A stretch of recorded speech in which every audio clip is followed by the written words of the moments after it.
एक उम्मीद सुनहरे ख्वाबों की जो आपने देख रखे हैं अपने बच्चों के लिए, सुनहरे कल की सूरत में। उस सुनहरे कल के लिए हम संवारते हैं आपके बच्चों का मुस्तकबिल। यूनिक ग्रुप ऑफ इंस्टीट्यूशन गुज़िश्ता 33 वर्षों से दिखा रहा है रास्तों को मंजिल, उम्मीद को रोशनी, इल्म से अमल की रवायत, बच्चों के रोशन मुस्तकबिल का ज़ामिन।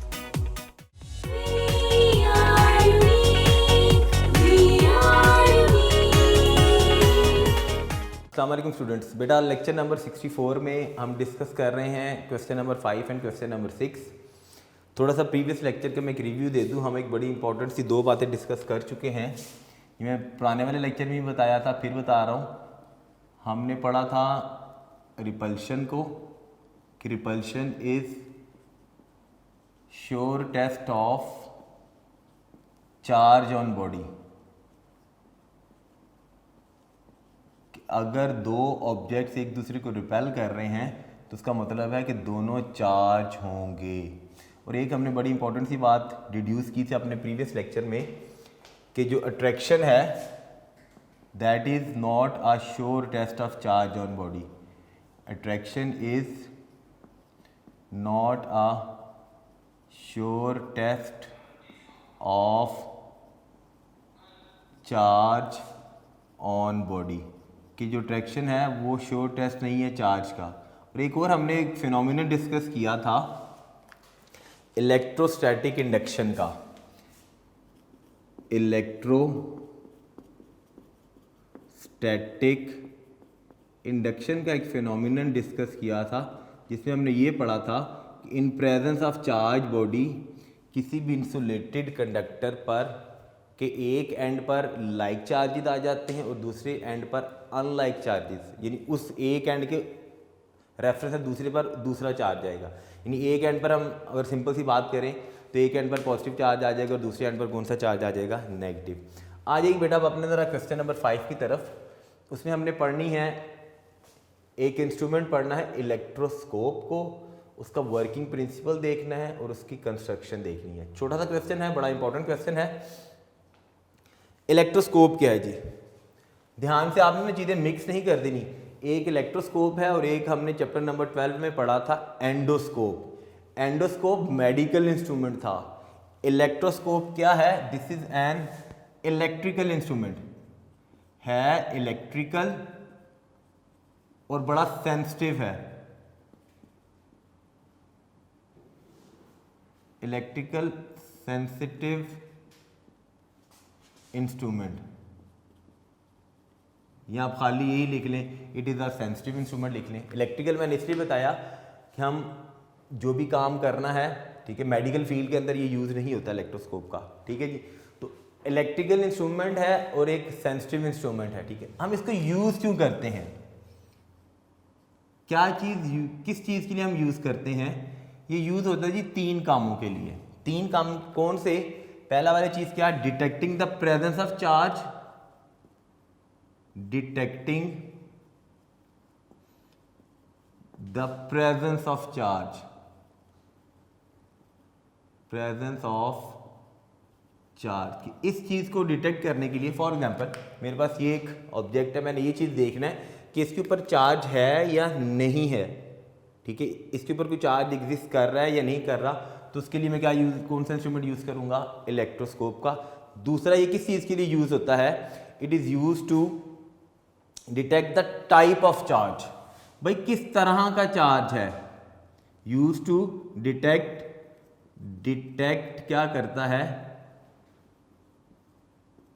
Type of charge. अब टाइप ऑफ चार्ज का मतलब क्या हुआ? हमने पढ़ा था कन्वेंशनली के चार्जेस की 2 टाइप्स हैं। अगर हम टाइप्स की बात करें इलेक्ट्रिक चार्जेस की, इलेक्ट्रिक चार्जेस की अगर मैं टाइप की बात करूं तो टाइप्स हमने कहा था कि कन्वेंशनली 2 तरह के चार्ज एग्जिस्ट करते हैं। एक पॉजिटिव चार्ज होता है और दूसरे वाले को हम क्या नाम देते हैं? नेगेटिव। तो हमें ये इलेक्ट्रोस्कोप हमें ये भी बताता है कि उस गिवन ऑब्जेक्ट पर, पहली बात मैंने क्या बताई? पहले तो ये बताएगा कि इस पर चार्ज है या नहीं है, ये भी बताता है हमें। फिर ये हमें ये भी बताता है कि इस ऑब्जेक्ट पर कौन सा चार्ज है, कि ये ऑब्जेक्ट पॉजिटिवली चार्ज है या नेगेटिवली चार्ज है। इलेक्ट्रोस्कोप हमें ये बात भी बताता है। फिर थर्डली हम इसको किस चीज़ के लिए यूज़ करते हैं, ये इलेक्ट्रोस्कोप यूज़ होता है, ये बड़ी इंपॉर्टेंट थर्ड पॉइंट है कि ये इंसुलेटर एंड कंडक्टरों को, इट इज यूज टू, किस चीज़ के लिए यूज़ किया जाता है, इंसुलेटर एंड कंडक्टर को डिफ्रेंशिएट करने के लिए, फ़र्क बताने के लिए, कि ये मेरे पास जाहिर बात है प्लास्टिक है, तो हमने पढ़ा हुआ है क्लासेस में कि जो प्लास्टिक होता है दैट इज एन इंसुलेटर, अगर कोई मेटल होगा तो दैट इज द कंडक्टर। तो इलेक्ट्रोस्कोप हम किस चीज़ के लिए यूज़ करते हैं, हम इस चीज़ के लिए भी यूज़ कर सकते हैं कि वो गिवन ऑब्जेक्ट इंसुलेटर है या वो गिवन ऑब्जेक्ट क्या है, कंडक्टर, उनमें क्या करता है, डिफ्रेंशिएट करता है, उनमें फ़र्क बताता है हमें। क्लियर होगी बात, यानी आइडेंटिफाई करता है कि कोई ऑब्जेक्ट इंसुलेटर है या कोई ऑब्जेक्ट क्या है, कंडक्टर। डिफ्रेंशिएट का मतलब ये है। ये तो होगी बात बच्चों व्हाट इज़ एन इलेक्ट्रोस्कोप, कि इलेक्ट्रोस्कोप क्या है। इस इलेक्ट्रोस्कोप का हम वर्किंग प्रिंसिपल देख लेते हैं कि किस प्रिंसिपल पर ये वर्क करता है जी। पेपर में शॉर्ट क्वेश्चन अलहदा से भी आ जाता होता है, what is the working principle of electroscope. तो वर्किंग प्रिंसिपल ऑफ इलेक्ट्रोस्कोप क्या है, इलेक्ट्रोस्टैटिक इंडक्शन का, यानी it works on the principle of, it works on the, किस प्रिंसिपल पर, ऑन द प्रिंसिपल ऑफ, कौन सा प्रिंसिपल है जी, इलेक्ट्रोस्टैटिक इंडक्शन। किस प्रिंसिपल पर वर्क करता है, इलेक्ट्रोस्टैटिक इंडक्शन। और फिर से वही बात, इलेक्ट्रोस्टैटिक इंडक्शन का प्रिंसिपल या फिनोमिनन क्या है, in presence of charge body and insulated conductor develop positive charges at one end and negative charges at other end. Charge body की प्रेजेंस में इंसुलेटेड कंडक्टर के एक एंड पर पॉजिटिव चार्ज आ जाएगा, दूसरे एंड पर कौन सा चार्ज आ जाएगा, नेगेटिव। तो इलेक्ट्रोस्कोप इसी प्रिंसिपल पर वर्क करता है। लास्ट वाली चीज़ जिसकी कंस्ट्रक्शन क्या है, क्या क्या चीज़ें होती हैं इस इंस्ट्रूमेंट के अंदर, ठीक है जी। फिर उसकी डायग्राम हम बनाएंगे, लॉन्ग में भी आ जाता होता है, शॉर्ट में भी आ जाता है, बड़ा छोटा सा लॉन्ग भी बना सकते हैं आप, इसको शॉर्ट फॉर्म में भी दे सकते हैं, ठीक है बात जी। कंस्ट्रक्शन में जी किन किन चीज़ों पर कंसिस्ट करता है, सबसे पहली चीज़ इसके अंदर क्या होती है, एक ब्रास की क्या होती है, डिस्क, ब्रास डिस्क होती है, ठीक है जी। वो जो ब्रास डिस्क होती है वो एक रॉड के साथ अटैच होती है, वो रॉड भी किसका होता है, ब्रास डिस्क होती है, और एक इसके साथ एक ब्रास का ही क्या होता है, रॉड होता है जी, जिसके साथ वो डिस्क क्या होती है, अटैच होती है, ठीक है जी। ये जो ब्रास डिस्क होती है बेटा, ये ब्रास डिस्क क्या करती है, ये कहाँ पर होती है, ये डिस्क होती है जिसके टॉप पर। अभी डायग्राम में हम देखते हैं कि कहाँ कहाँ पर है जी, पहले मैं सिर्फ बता रहा हूँ कि क्या क्या चीज़ें होती हैं, इन्हीं सारी चीज़ों को मिलाकर हम इस इलेक्ट्रोस्कोप की डायग्राम बनाएंगे, ये किस तरह की है। डायग्राम में जी पहली बात मैंने बताई, एक ब्रास डिस्क होती है, दूसरी वाली चीज़ क्या होती है, ब्रास रॉड होती है जी। अब ये जो रॉड होती है ना, ये रॉड का काम क्या होता है, जो चार्जेस होते हैं ना, वर्किंग काम बाद में बताता हूँ, तीसरी चीज़ देख लेते हैं जी। तीसरी चीज़ क्या इसके साथ अटैच होती है, गोल्ड लीव्स होते हैं एट, कहाँ पर, एट बॉटम ऑफ, किस पर, रॉड, रॉड कौन सा है, ब्रास रॉड पर, ठीक होगी बात जी। अब ब्रास रॉड का काम क्या है, ब्रास रॉड क्या काम करता है, जो चार्जेस होते हैं ना, पॉजिटिव या नेगेटिव चार्जेस मूव करते हैं फ्रीली मूव करेंगे, कहाँ से, फ्रॉम डिस्क से, डिस्क कौन सी, ब्रास डिस्क, टू कहां तक, लीव्स तक। लीव्स कौन से, गोल्ड लीव्स। वो कहां पर होते हैं, एट बॉटम ऑफ रॉड, या रॉड के दूसरे एंड पर, जिसको आप कह लें कि एक एंड पर ये चीज़ है, दूसरे एंड पर ये है। फिर एक और चीज़ इसके अंदर क्या होती है, इसके अंदर जी एक इंसुलेटर होता है। इंसुलेटर का क्या काम है, इंसुलेटर सिर्फ काम क्या करता है, वो keep the rod in place. It keeps the rod in place का मतलब क्या है कि वो रॉड को एक जगह पर ऐसे, जैसे इसको मैंने किसी चीज़ से ऐसे अटैच करूं तो ये अपनी इसी जगह पर रहेगा, हिलेगा नहीं, मूव नहीं करेगा। इंसुलेटर क्या करता है, it keeps the rod, it keep the rod, rod कौन सी, brass rod, in place. In place का मतलब है उसी एक जगह पर रखता है, उसको मूव होने नहीं देता। ठीक है जी। उसके बाद और इसके अंदर क्या चीज़ होती है, इसमें एक एल्यूमिनियम की फॉयल होती है। ये एल्यूमिनियम की फॉयल कहाँ पर होती है, this aluminium foil lower portion of inside the jar. Jar क्या है, जार भी हम अब देखते हैं जार कहाँ पर होता है जी। ये एल्यूमिनियम फॉयल कहाँ पर होती है, it is at the lower portion of inside the jar. Jar कौन सा होता है, यानी ये सारी चीज़ें एक ग्लास जार के अंदर होती हैं जी। ठीक है जी। और इसके अंदर क्या चीज़ होती है जी, इलेक्ट्रोस्कोप के अंदर एक कॉपर वायर होती है, कॉपर वायर। ये जो कॉपर वायर होती है ये कहाँ पर होती है, इस कॉपर वायर का काम क्या होता है जी, ये कॉपर वायर ग्राउंडेड होती है किसके साथ, एल्यूमिनियम फॉयल के साथ।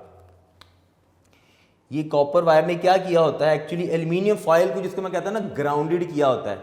जिस कॉपर वायर ने क्या किया होता है, एल्यूमिनियम फॉयल को इसने क्या किया होता है जी, ग्राउंडेड किया होता है।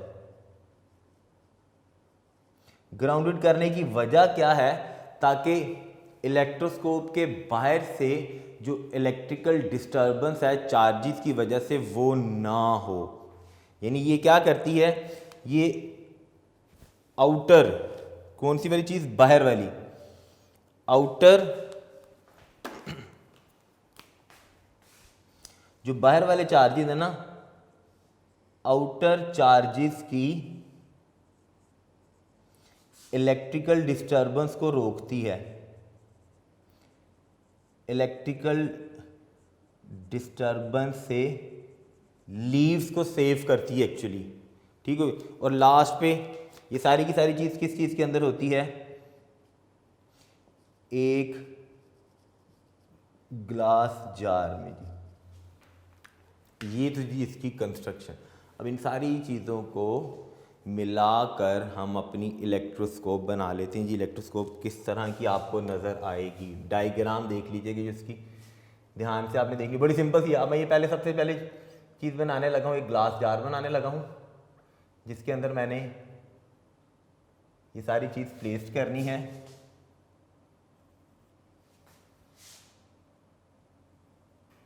अभी हमने सिर्फ पढ़ा है इलेक्ट्रोस्कोप के बारे में।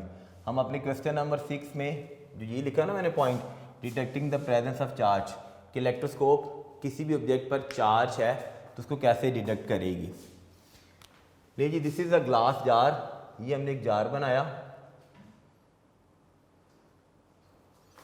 काफ़ी बड़ी सिंपल सी डायग्राम है, कोई इतनी टेक्निकल नहीं है, कोई इतनी डिफिकल्ट नहीं है। स्केल के साथ बनाइएगा जी, मैं फ्री हैंड बना रहा हूँ, कोशिश कर रहा हूँ कि सीधी बने ताकि आपको चीज़ें सारी क्लियर नज़र आएं। ये आ गया जी बेटा मेरा ग्लास जार।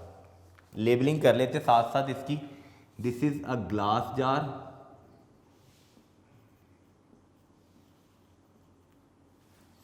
ये है जी ग्लास जार है जी।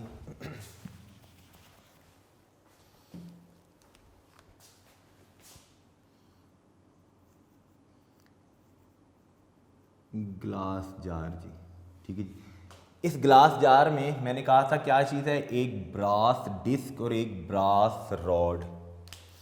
ये जी हमने बनाई बेटा, यहाँ पर हम बना रहे हैं जी, ये मैंने रॉड बनाया,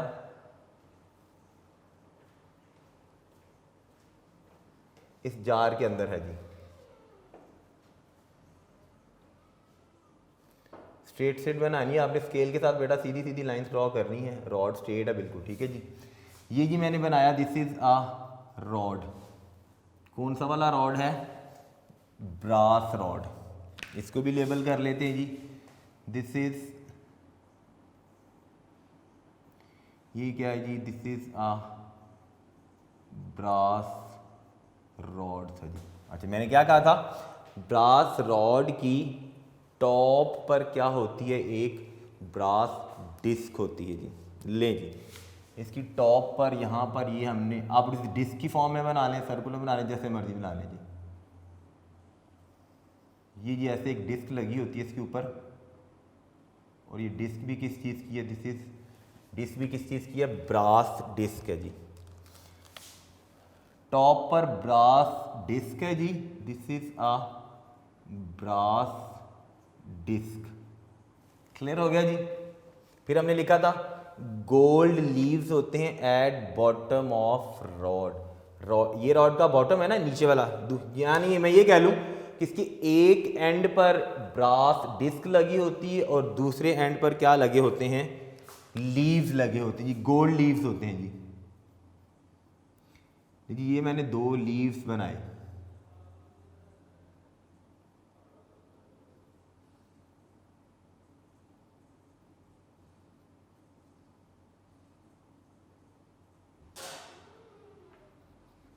ठीक होगी बात जी। इसकी भी लेबलिंग कर लेते हैं, दिस इज, ये क्या है जी, दीज आर लीव्स जी। उसके बाद हमने क्या पढ़ा था जी, एक इंसुलेटर होता है, it keep the rod in place. Insulator कहाँ पर लगा हुआ है, इस रॉड को सिर्फ इन प्लेस रखने के लिए, ताकि ये रॉड यहाँ से मूव ना करे, हिल ना सके जी, इसी जगह पर अपनी जगह पर इन प्लेस रहे जी। ये है जी insulator, this is an insulator which keep the rod in place. उसका काम क्या, उसने रॉड को क्या करना, सिर्फ इन प्लेस रखना है ताकि रॉड मूव ना कर सके जी। क्लियर होगी बात जी। इसको भी लेबल कर लेते बेटा, this is an insulator, this is an insulator, ठीक है जी। उसके बाद हमने क्या पढ़ा था, एक एल्युमिनियम फॉयल होती है, वो कहाँ पर अटैच होती है, इनसाइड, अंदर वाली तरफ, किसके, lower and, lower portion of inside the jar. ये था जार, इसका ये अंदर वाला इनसाइड पोर्शन है, यहाँ पर लगी होती है जी एल्युमिनियम फॉयल दोनों तरफ। इस तरफ ये फॉयल ऐसे लगी हुई है, ये इसके साथ लगी हुई है जी फॉयल। ऐसे ही इस एंड पर भी जी एल्युमिनियम फॉयल होती है, दोनों एंड पर एल्युमिनियम फॉयल होती है, अंदर वाली तरफ इनसाइड द ग्लास जार, और किस तरफ, लोअर पोर्शन की तरफ। ये फॉयल थी, this is N aluminium foil. ये क्या है जी, दिस इज एल्युमिनियम फॉयल। और लास्ट में हमने क्या चीज़ पढ़ी थी, एक कॉपर वायर होती है, उसने क्या किया होता है, इस एल्युमिनियम फॉयल को ग्राउंड किया होता है ताकि प्रोटेक्ट करे लीव्स को फ्रॉम एक्सटर्नल इलेक्ट्रिकल डिस्टर्बेंस से, यानी आउटर चार्जेस की इलेक्ट्रिकल डिस्टर्बेंस से लीव्स को प्रोटेक्ट। लीव्स कौन से थे, ये वाले। इसको क्या किया होता है जी, ये जो एल्युमिनियम फॉयल होती है ये ग्राउंडेड होती है जी, किसके साथ, कॉपर वायर के साथ। ये सिंबल होता है जी ग्राउंडेड के लिए, ठीक है जी। ये लास्ट पर क्या है, ये लास्ट पर आएगी जी बेटा, this is a copper wire. ये जी कॉपर वायर ने क्या किया है, इस एल्युमिनियम फॉयल को ग्राउंडेड किया है ताकि लीव्स को प्रोटेक्ट कर सके एक्सटर्नल इलेक्ट्रिकल डिस्टर्बेंस से, यानी बाहर वाले कोई इलेक्ट्रिकल चार्जेस की वजह से लीव प्रोटेक्ट हो, यानी लीव मूव ना करें, क्योंकि इन्हीं लीव की मूवमेंट की वजह से डाइवर्जेंस की वजह से। ये लीव्स ऐसे हैं, लीव्स ऐसे हैं, ठीक है। यहाँ लीव्स की डाइवर्जेंस क्या होगी, ऐसे होगी, या ज़्यादा हो जाएगी या कम हो जाएगी, या पहले से ऐसे होंगे तो कुछ इस तरह से हो जाएगा। उस चीज़ को सेव करती है क्या चीज़, ये कॉपर की ग्राउंडेड वायर होती है। दिस इज बेटा ऑल अबाउट इलेक्ट्रोस्कोप, ठीक है जी। इलेक्ट्रोस्कोप क्या था, उसका वर्किंग प्रिंसिपल क्या था और उसकी कंस्ट्रक्शन क्या थी जी। क्लियर हो गई बात। आइए बेटा क्वेश्चन नंबर 6 पर कि हमने इसी इलेक्ट्रोस्कोप को हम कैसे यूज करते हैं, detecting the presence of charge, कि भाई किसी ऑब्जेक्ट पर चार्ज एग्जिस्ट कर रहा है कि नहीं कर रहा। तो प्रेजेंस ऑफ चार्ज के लिए हम क्या करेंगे, क्या प्रोसीजर अडॉप्ट करेंगे। क्वेश्चन नंबर 6 में हमने क्या चीज डिस्कस करनी है जी, detecting the presence of charge on, चलें जी बॉडी कर रहे थे किसी भी ऑब्जेक्ट पर। फिर मैंने ये चीज़ देखनी है कि जो ऑब्जेक्ट मैं इलेक्ट्रोस्कोप के पास लेके आ रहा हूँ, क्या मुझे इलेक्ट्रोस्कोप बताएगी कि उसके ऊपर चार्ज है या नहीं है। तो जी to detect the presence of charge हमने क्या करना है, to detect the presence of charge, पहला काम क्या करना है जी। फिर से अब मैं इलेक्ट्रोस्कोप बनाऊंगा, मैं ये सारी लेबलिंग नहीं करूंगा क्योंकि डायग्राम के साथ मैंने आपको सारी चीज़ एक्सप्लेन करके बतानी है। हमने ब्रिंग करनी है बॉडी नियर द अनचार्ज इलेक्ट्रोस्कोप। एक बॉडी मैंने लेके आनी है किसके पास, अनचार्ज इलेक्ट्रोस्कोप के पास। पहला काम मैंने क्या करना है जी, ब्रिंग बॉडी, मैं फिर बता रहा हूं, मैंने ये चेक करना है इस मार्कर पर चार्ज है या नहीं है। तो मैं क्या करूंगा, इस बॉडी को, इस ऑब्जेक्ट को करीब लेके आऊंगा, ब्रिंग बॉडी नियर द, किसके पास लेके आनी है, disc of uncharged electroscope. Uncharged electroscope का मतलब, ये वर्ड लाजमी लिखना है बीच में, ये अनचार्ज का वर्ड लाजमी लिखना है। देखिए कि जब इलेक्ट्रोस्कोप अनचार्ज होगी तो इलेक्ट्रोस्कोप पर आपको कोई चार्ज नजर नहीं आएगा, ना आपको डिस्क पर कोई चार्ज नजर आएगा, ना आपको लीव्स पर कोई चार्ज नजर आएगा। ये जो मैंने डायग्राम बनाई हुई है, दिस इज एन अनचार्ज इलेक्ट्रोस्कोप, जिसके ऊपर कोई भी चार्ज आपको नजर नहीं आ रहा। अब जब मैं बॉडी को नियर लेके आऊंगा एक अनचार्ज इलेक्ट्रोस्कोप के पास, तो क्या चीज की, अब दो बातें हो सकती हैं, या तो इफ बॉडी इज न्यूट्रल, दूसरी बात क्या होगी, यहां तो बॉडी न्यूट्रल होगी, दूसरी बात क्या होगी, बॉडी चार्ज होगी, ठीक है। यहां बॉडी न्यूट्रल होगी, यहां बॉडी क्या होगी, चार्ज्ड। अब जब चार्ज्ड होगी तो क्या होगा, और जब न्यूट्रल होगी तो फिर क्या चीज होगी जी। अब जब बॉडी न्यूट्रल होगी ना, तो इसका रिजल्ट क्या होगा, रिजल्ट है जी देर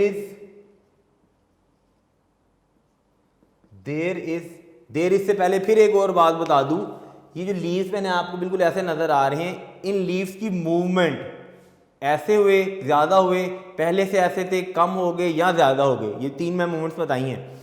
ऐसे थे, डाइवर्ज हो गए, ठीक है, पहले से डाइवर्ज थे, ज्यादा हो गए या कम हो गए, ठीक होगी बात दी। इन लीव्स की मूवमेंट ही हमें बताना है कि ऑब्जेक्ट पर कोई चार्ज है या नहीं है।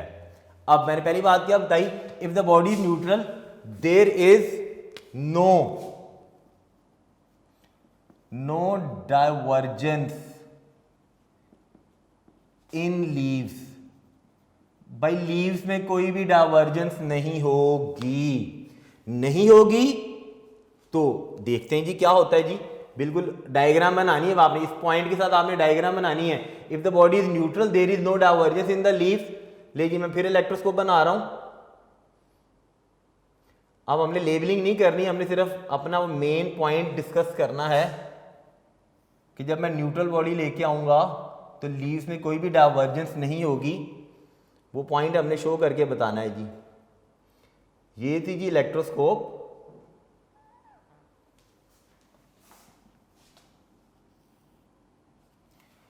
दरमियान में हमने डिस्कस किया था इसके ये रॉड था जी। जाहिर बात है जब बॉडी न्यूट्रल होगी तो न्यूट्रल होने का मतलब क्या हुआ कि बॉडी पर तो कोई चार्ज नहीं ना, जिसका मतलब आपको चार्ज भी बॉडी पर नजर नहीं आएगा जो मैं ऑब्जेक्ट इसके नियर लेके आऊंगा। दरमियान यहां पर थी जी लीव्स। हमने सिर्फ किस चीज को डिस्कस कर रहे हैं, अभी सिर्फ लीव्स को डिस्कस कर रहे हैं जी। ये लीव्स थे जी, देख लीजिएगा लीव्स अपनी उसी जगह पर हैं जहां पर वो थे। कब थे?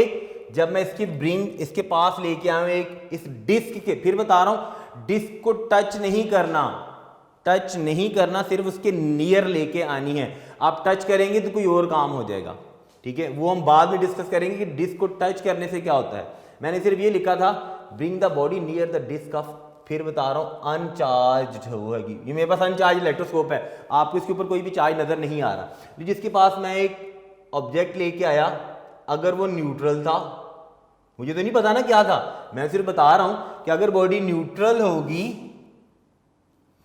चार्ज वाली बात बाद में डिस्कस करते हैं। न्यूट्रल है, ये मैं ऑब्जेक्ट लेके आया, ठीक है, चूंकि ये न्यूट्रल था तो इसका मतलब है लीव्स में कोई भी डाइवर्जेंस नहीं हुई।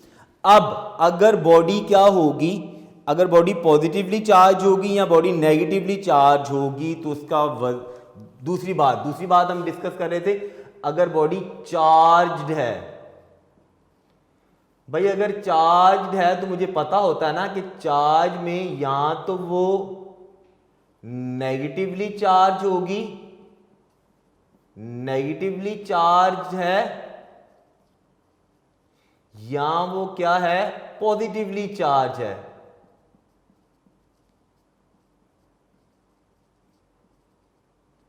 ठीक है जी, या वो नेगेटिवली चार्ज है या पॉजिटिवली चार्ज है जी। इन दोनों का रिजल्ट क्या होगा? अगर बॉडी नेगेटिवली चार्ज है, अगर बॉडी पॉजिटिवली चार्ज है, तो ये हमें रिजल्ट क्या देंगे, क्या होगी जी, लीव्स में डाइवर्जेंस, कि लीव डाइवर्ज करेंगे इन दोनों केसेस के अंदर, चाहे पॉजिटिवली चार्ज है चाहे नेगेटिवली चार्ज है, दोनों केसेस के अंदर लीव्स डाइवर्ज करेंगे, लीव्स में डाइवर्जेंस होगी।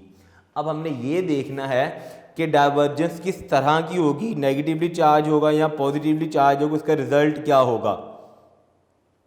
अब अगर बॉडी नेगेटिवली चार्ज है तो इलेक्ट्रोस्टैटिक इंडक्शन की वजह से क्या होगा, क्योंकि हमने पढ़ा था कि इलेक्ट्रोस्कोप किस प्रिंसिपल पर वर्क करती है, इलेक्ट्रोस्टैटिक इंडक्शन के प्रिंसिपल पर वर्क करती है। अब मैं केस डिस्कस कर रहा हूँ, कौन सा वाला, नेगेटिवली चार्ज वाला जी। जब नेगेटिवली चार्ज वाला, पॉजिटिव का उसके ऑपोजिट रिस्पॉन्स होगा, आपकी मर्जी, आप जो सा मर्जी डिस्कस कर लें। मैं ये नेगेटिवली चार्ज वाला डिस्कस करने लगा कि नेगेटिवली चार्ज की वजह से क्या होगा। अब ये बात करने लगा हूं if body is negatively charge, तो पहला तो रिजल्ट क्या होगा, there is divergence in leaf. दूसरी बात क्या होगी, पॉजिटिव चार्ज नहीं, दूसरी बात की वजह तो पहले लिखे ना, वजह क्या है जी। दूसरी बात की वजह बेटा, अगर बॉडी नेगेटिवली चार्ज है तो किस वजह से, इलेक्ट्रोस्टैटिक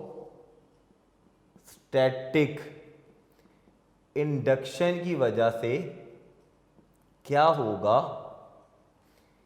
डिस्क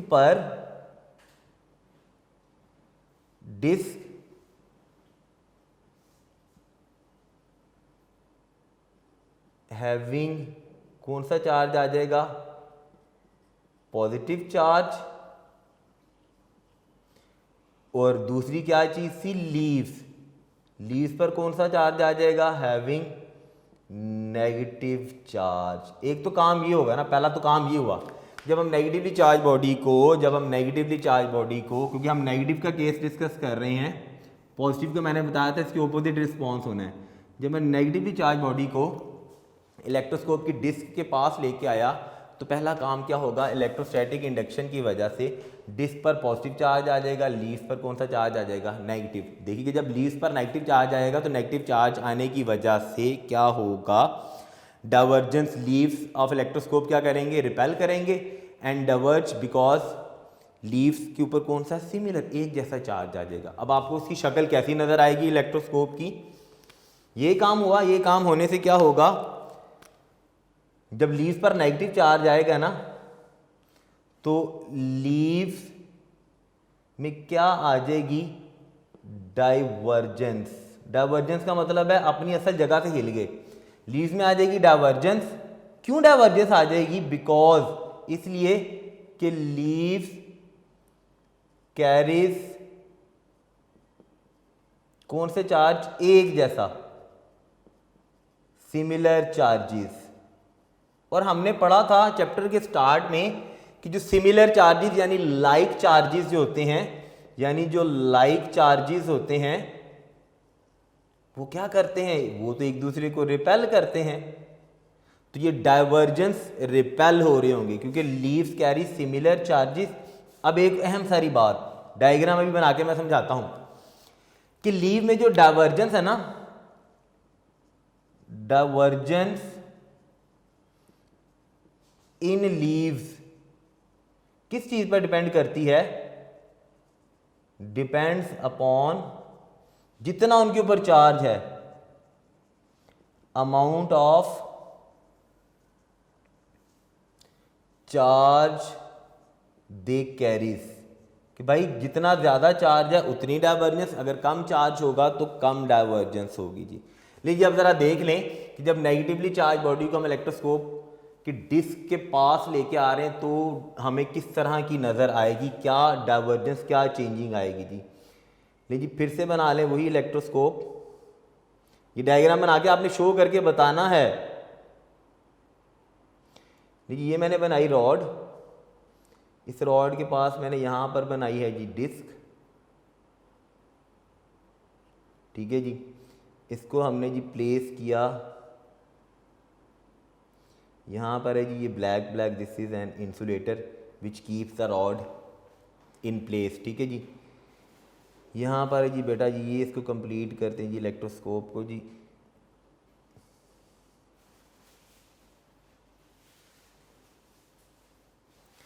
ये जी बेटा हमारी इलेक्ट्रोस्कोप बन गई, ये ग्लास जार बन गया। एल्युमिनियम फॉयल यहाँ पे लगी हुई है, वो ग्राउंडेड ही है, वो सारा काम बाकी सारा वही है।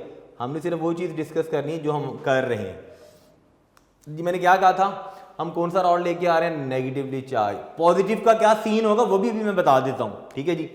मैं इस डिस्क के नियर लेके आया जो रॉड, ठीक है जी। मैं कहता हूं उस रॉड पर कौन सा चार्ज था, नेगेटिव था जी। मैंने कहा था ये बताएगी प्रेजेंस ऑफ चार्ज। इसने अभी ये नहीं हमें बताया कि ये नेगेटिव था ये पॉजिटिव था, ठीक है। अब मैं वैसे एग्जांपल बता रहा हूं कि अगर हम उसके नियर लेके आएंगे नेगेटिवली रॉड, ठीक है, तो डिस्क पर कौन सा चार्ज आ जाएगा, इलेक्ट्रोस्टैटिक इंडक्शन की वजह से पॉजिटिव, ठीक है जी।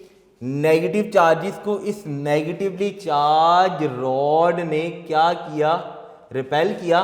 और वो मैंने यहां पे लिखा था रॉड में charges move freely from disc to leave.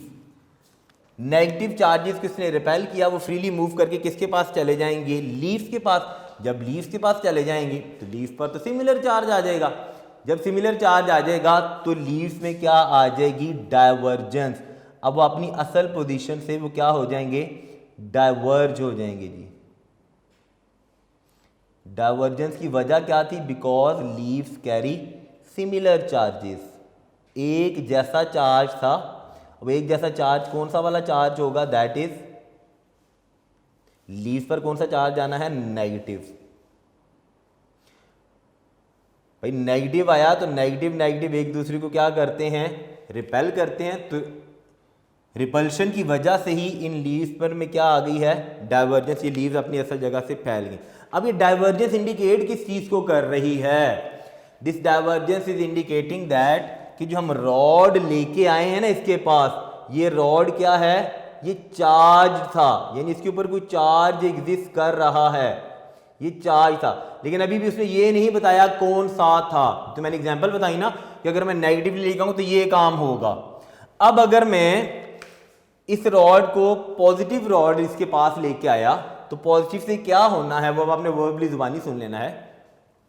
जब मैं पॉजिटिव रॉड इसके नियर लेके आऊंगा तो ये जो थी डिस्क, इस डिस्क पर नेगेटिव चार्ज आ जाएगा इलेक्ट्रोस्टैटिक इंडक्शन की वजह से, और इन लीव्स पर कौन सा आ जाएगा? पॉजिटिव। जब भी रॉड यहाँ पर पॉजिटिव होगा, वो अभी भी फिर बता रहा हूँ, वो अभी भी इंडिकेट इस चीज़ को कर रहा है कि जो हम ऑब्जेक्ट लेके आए थे उसके नियर, जो रॉड लेके आए थे वो क्या था? चार्ज था। फिर उसने क्या बताई है?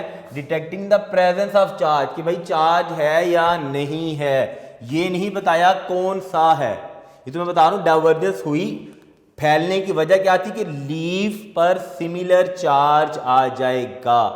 अब लीव की डाइवर्जेंस, अगर कम चार्ज होगा तो थोड़ा सा डाइवर्ज करेंगे, अगर ज्यादा चार्ज आ जाएगा क्योंकि रिपल्शन ज्यादा होगी, फोर्स ऑफ रिपल्शन, तो ज्यादा रिपेल कर जाएंगे, ज्यादा डाइवर्ज हो जाएंगे। तो डाइवर्जेंस इन लीव्स किस चीज पर डिपेंड करती है? Amount of charge that they carries. This is all about बेटा how to detect a body that is having a charge, कि उसके ऊपर कोई चार्ज है या नहीं है। हम इलेक्ट्रोस्कोप को कैसे यूज करेंगे, ये डायग्राम भी बनानी है आपने, ये डायग्राम भी बनानी है। ये जो रॉड था, दिस रॉड इज, यहाँ पे लिख देता हूं ताकि आपको ना याद रहे, ये न्यूट्रल था। न्यूट्रल का मतलब है जिसके ऊपर कोई चार्ज नहीं है। ठीक है जी। यहाँ पर बेटा लेक्चर नंबर 64 हमारा खत्म हुआ। काफ़ी इंपॉर्टेंट टॉपिक है इलेक्ट्रोस्कोप का, मिस ना कीजिएगा कोई भी टॉपिक, क्योंकि अभी हमने अपने नेक्स्ट लेक्चर्स के अंदर ये चीज़ डिस्कस करनी है कि कौन सा चार्ज वो बताता हमें। फिर हमने ये भी डिस्कस करना है कि जो ऑब्जेक्ट हम उसके पास लेके आएंगे वो अगर इंसुलेटर है तो लीव्स क्या करेंगे, अगर वो कंडक्टर है तो लीव्स ने क्या करना है जी। ठीक है बेटा। यहाँ पर बेटा लेक्चर नंबर 64 खत्म हुआ। जाते हुए एक छोटी सी और प्यारी सी हदीस हज़रत अबू हुरैरा रज़ी अल्लाह ताला अन्हु से रिवायत है कि मैंने रसूल पाक सल्लल्लाहु अलैहि वसल्लम को ये इरशाद फरमाते हुए सुना, मेरी उम्मत क़यामत के दिन इस हाल में बुलाई जाएगी कि उनके हाथ, पाँव और चेहरे वज़ू में धुलने की वजह से रोशन और चमकदार होंगे। लिहाजा जो शख्स अपनी रोशनी को बढ़ाना चाहे तो उसे चाहिए कि वो इससे बढ़ाए। यानी वज़ू की वजह से जो उम्मत के हाथ, पाँव और चेहरे होंगे वो क्या होंगे? रोशन और चमकदार होंगे। नमाज से पहले वज़ू करना तो ज़रूरी है बिल्कुल, तो वज़ू के बगैर तो नमाज भी नहीं है जी। मैंने पहले भी एक हदीस में बताया था, जिसका कोई वज़ू नहीं उसकी कोई नमाज नहीं। हदीस का थोड़ा सा हिस्सा बता रहा हूँ, पूरी तो मुझे अब ज़ुबानी नहीं याद कि क्या थी वो। ठीक है जी। तो क़यामत वाले दिन मेरी उम्मत ऐसे बुलाई जाएगी, रसूल पाक सल्लल्लाहु अलैहि वसल्लम ने फरमाया कि वज़ू की वजह से उनके हाथ, पाँव और चेहरे क्या होंगे? चमकदार होंगे। और लिहाजा जो शख्स अपनी रोशनी को बढ़ाना चाहता है उसे चाहिए कि वो इसको बढ़ाए। इसको बढ़ाए का मतलब क्या हुआ कि बाकायदगी से हर वक्त अगर हम बावज़ू रहेंगे तो फिर हमारे हाथ, पाँव और चेहरे रोशन और चमकदार होंगे इंशाल्लाह। ठीक है बेटा। यहाँ पर लेक्चर ख़त्म करते हैं। 2 क्वेश्चन करवाए हैं और बड़े इंपॉर्टेंट क्वेश्चन थे, लर्न कर लेने आप इंशाल्लाह। नए लेक्चर में बाकी जो रिमेनिंग इलेक्ट्रोस्कोप से रेलेवेंट चीज़ें रहेगी उनके साथ दोबारा फिर हाजिर होंगे बेटा। तब तक के लिए अपना बहुत सारा ख्याल रखिएगा। अल्लाह हाफ़िज़।